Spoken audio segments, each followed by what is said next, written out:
The SEC is fascinating. The SEC is a wild ecosystem in the world of college football right now. And I think there's a lot that's true from this previous season that may not be true when it comes to this upcoming season. The difference a year makes in the Southeastern Conference. We're going to shoot our shot a little bit here. These are educated predictions we're making on some of these teams across the country. And the first prediction I'm going to make here, I think the Auburn offense will be massively more explosive than it was in 2023. Look at the numbers last year. Auburn, they averaged 5 yards a play. Not a carry, a play. That's good for 86th in the country. Scored 24 points a game. 24 points a game. I mean, if you're Hugh Freeze, listen, the offense is his baby. Like, he majors in offense. I have to believe that he saw what happened last year, said, hey, this isn't going to cut it. This is not up to par. So he's taken over this year. Peyton Thorne is going to make this whole thing go. It doesn't have to be Batman, as our friend Jake Crane would say. It does have to be Robin, does have to still get guys the football in positions to be successful. And the big key for him, and the big thing that I think is massive for him, and we've said this many times on this show, he gets spring football. He got spring football. Last year, it was Peyton Thorne, glad to have you here. Here's where you're living. Here are your teammates. Learn their names. Here's the playbook. Learn it really quickly. You got fall camp to get ready. We're rocking and rolling. There wasn't a whole lot of, okay, here's the first install. Digest it. Are you comfortable with it? We're going to tailor it to you. Like, he had to win the job during fall camp and then very quickly was thrown into the fire. And Hugh Freeze told us when we went out there and visited Auburn, he's like, yeah, that showed for us. Like, it was very, very obvious for him that he was not where he needed to be when it comes to being able to digest and really run the offense. He could run the plays, but running the offense was something he was still acclimating to. Now, I mentioned the whole Batman and Robin thing that our guy Jake Crane talks about. Keandre Lambert-Smith and Cam Coleman are massive upgrades for them in terms of what they didn't have last year as pass catchers. Rivaldo Fairweather, dude is built like a transformer.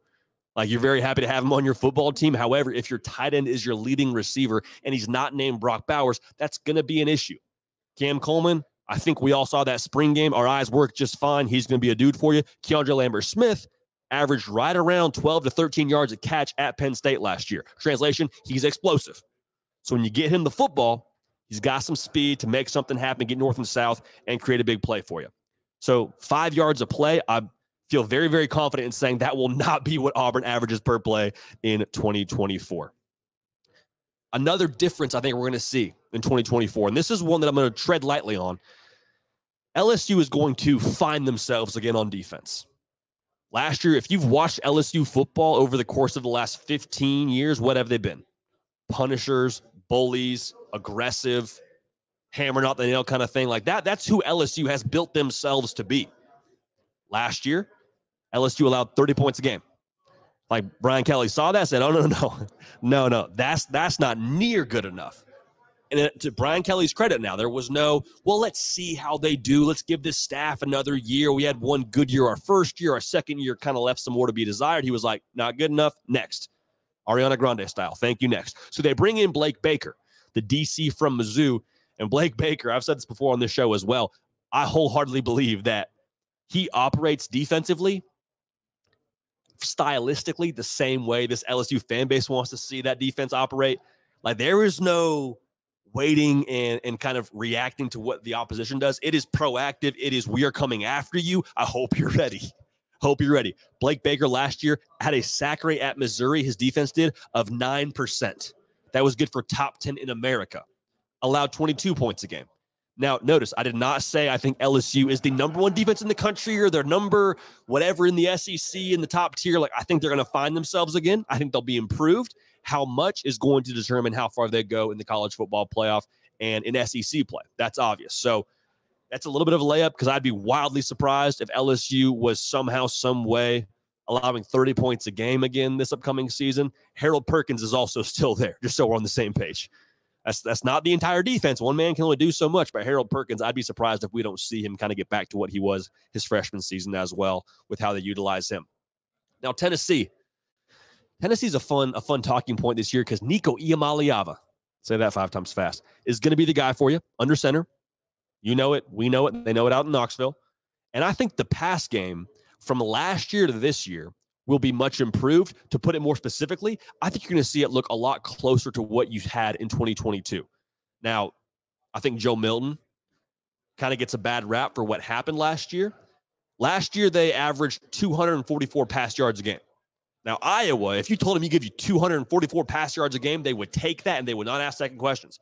However, with what Tennessee had in 2022 and how explosive they were, there was this vibe of like, that's good, but it's not really up to what we've expected from this Josh Heupel offense. From a yards per pass perspective, Tennessee averaged 7.8 yards a pass. In 2022, they averaged 9.5 yards a pass.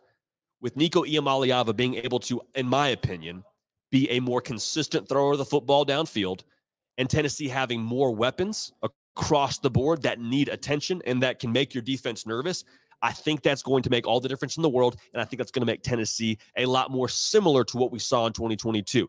Now, hear me clearly. In 2022, you had Jalen Hyatt. Jalen Hyatt is a Biletnikoff Award-winning wide receiver, best in the country. So I don't think you're going to have someone win the Biletnikoff. It could happen. You got a lot of good players in that room. I think you can sort of moneyball your way to that kind of production. Kind of what they say in that, for those of y'all unfamiliar, Moneyball with Brad Pitt, good movie. They lose some star players. And I think Jason Giambi is one of those players. Johnny Damon is one of those players. And they say, how do we replace those guys? We can't. But we can replace them in the aggregate. And so he starts naming 2 or 3 players to replace the production of a Jason Giambi or a Johnny Damon. We can't replace Jalen Hyatt, but we can do it in the aggregate with Squirrel White, with Dante Thornton, with Chris Brazzell, who's a stud transfer receiver from Tulane for them. He's going to be a guy for you. With Brew McCoy. See where I'm going? So the depth at wide receiver and the, I believe, improved ability at quarterback with Nico, if he hits the ground running and he can kind of get up to speed with the way the SEC defenses operate, he's going to be more than fine, and Tennessee is going to have a massive, massive year throwing the football with all the weapons they have out there. Let's go back to the defensive side of the football. Ole Miss. It's going to sound crazy because you think Ole Miss, you think Lane Kiffin, you think the Grove, you think Jackson Dart and those luscious locks of his. Ole Miss is going to have a run defense this year. Now, how good will they be remains to be seen, but I promise you they will be better than 4 yards a carry allowed. That's what they were allowing in 2023. The reason we know that, you can say a lot about scheme, and I think the scheme, you get guys another year in the system, which will be great. Centurine Perkins is an absolute dog for you at linebacker, but you add in some Jimmies and Joes that, quite frankly, you just haven't had at Ole Miss in some time now. Princely Umanmielen, another name that we got to rep here going into the season. Transfer from Florida, proven production kind of guy from the SEC. You know what you're getting with him. And also Walter Nolan, same deal.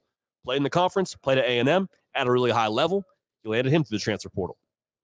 Having those big bodies, man, to pair that with the offensive production you expect to have, to be able to have those big boys on the defensive side of the football, on the line of scrimmage, man, that makes all the difference in the world. Because we talk about the SEC a lot and how much you have to score to win. That's absolutely true. But you had better make sure that you have that USDA-approved sirloin beef we talk about a lot on this show to win football games at the top level within that conference. Because I'll tell you what, man, Georgia, say a lot about Carson Beck, and we should and we will, but that offensive line, they're coming for you. Can you hold serve against those kind of teams, against those kind of rosters? If you can, you give your offense a chance to be the differentiating factor. Now, Jalen Milroe is the last one I want to talk about here when it comes to the difference a year makes. I think the offense is going to allow him to be more consistent as a passer. Now, you look at his stats last year, and to me, it's a lot like seeing a haircut from far away. You see your buddy's haircut, and he's 10 yards off in the distance. I see Nick break. I'm like, hey, cut looks good, man.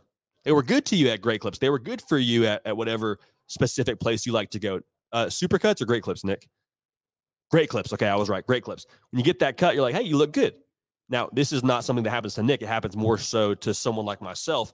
Look good from far away, overarching. And then you get a little bit closer, and you're like, man, actually, JD, they maybe cut you a little bit to the left there. Hey, actually, they missed a spot there. Hey, that hair is longer than the other hair.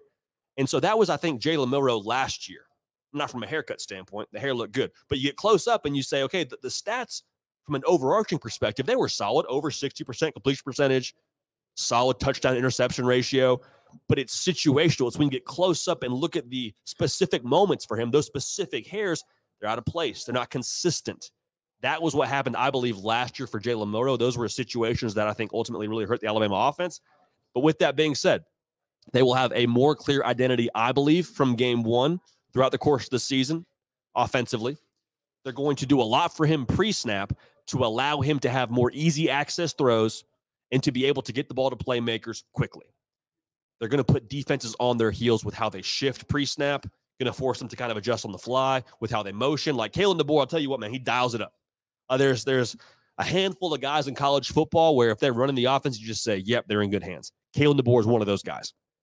Situationally, he's going to be able to just be set up for more success from what I just said.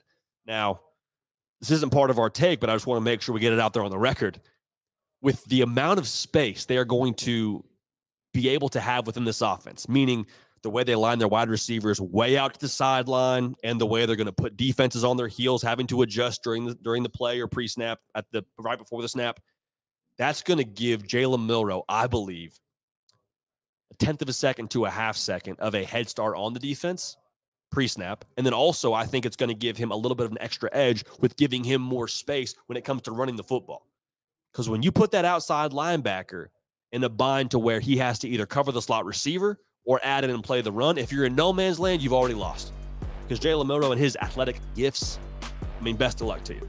Best of luck to you. So I think he's going to have a massive season, starting with what he does as a thrower of the football. I think he'll be much more consistent. So the difference a year makes, man. Hey y'all, thanks so much for watching. Subscribe to the channel here to make sure you don't miss an episode of The Hard Count. Also be sure to check out other videos on the On3 YouTube channel.